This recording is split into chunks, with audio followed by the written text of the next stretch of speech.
This is part 3, putting the alternator back together. And I get to show you that nifty little trick with the nail, or in this case I used a tiny drill bit. One that would fit in that little hole that you see in that black casing. So what I'm doing here is I'm putting the springs that go in the little square black casing that hold the carbon brushes. But the spring goes in first and then the carbon brush. It's a little finicky. You're going to have to play around. And I try not to get my big head in the way, but since the camera's right over top, it's not exactly easy. I got a big head.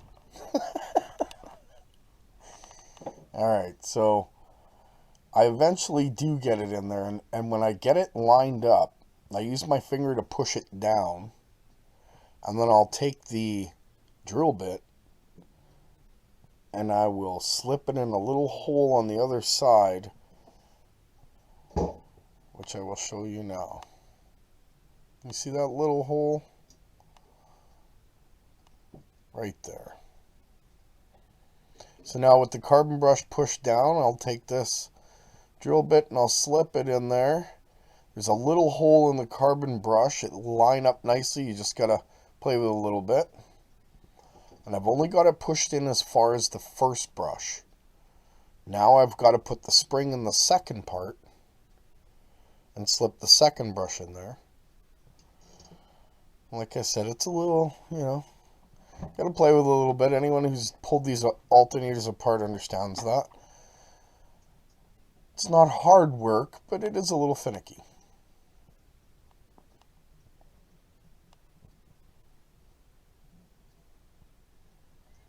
Now you'll see me messing around a little bit. It's because I accidentally pushed the drill bit in a little too far and I couldn't get the spring in there. But once I do finally line up, you'll see how the drill bit will come through both carbon brushes holding in the springs and holding the carbon brushes in level, so that when you put the alternator together, it all slips in nice and perfectly like a glove.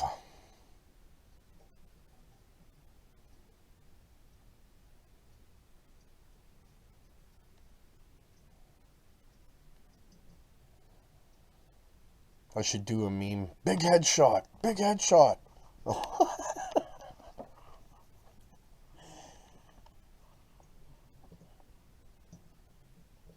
Alright. As you can see, this heavy clunky alternator falling over. Alright. And there is the drill bit that goes through both brushes, holding in the springs and the brushes, so that when you put the alternator back together, nothing's getting in the way.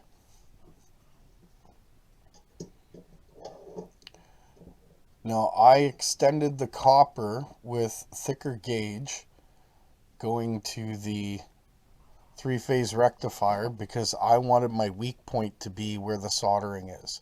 Just in case there is any issues, that's where I'm going to fix it. So you see me bent it and sort of place it in there behind the bridge rectifier, and you sort of have to watch what you're doing when you're slipping it in there. You line up the screw holes, and that copper should bend down nicely just in front or behind the bridge rectifier inside, and making it nice and level.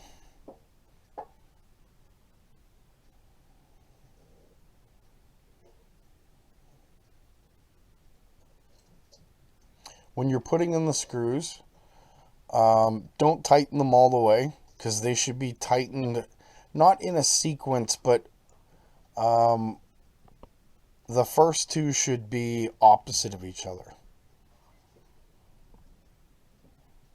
It helps for the alternator to be tightened at a level pace, so to speak.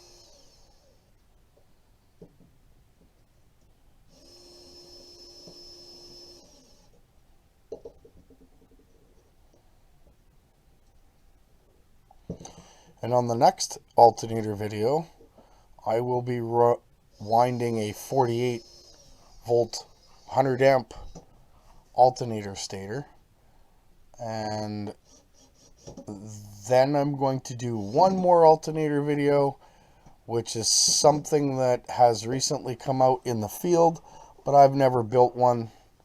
Okay, so here I'm going to pull that little screw out, or the drill bit, sorry, and you'll hear click. That's the two brushes hitting the inside rotor. It spins freely, and that completes the video. Thank you very much for your time, everybody. Oh, by the way, the next video that I do will be the 48 volt 100 amp stator. The one following to that one's going to be interesting. It's going to be 48 volts and 12 volts on the same alternator. Stay tuned, everybody. It's going to be an exciting summer. Have a great day.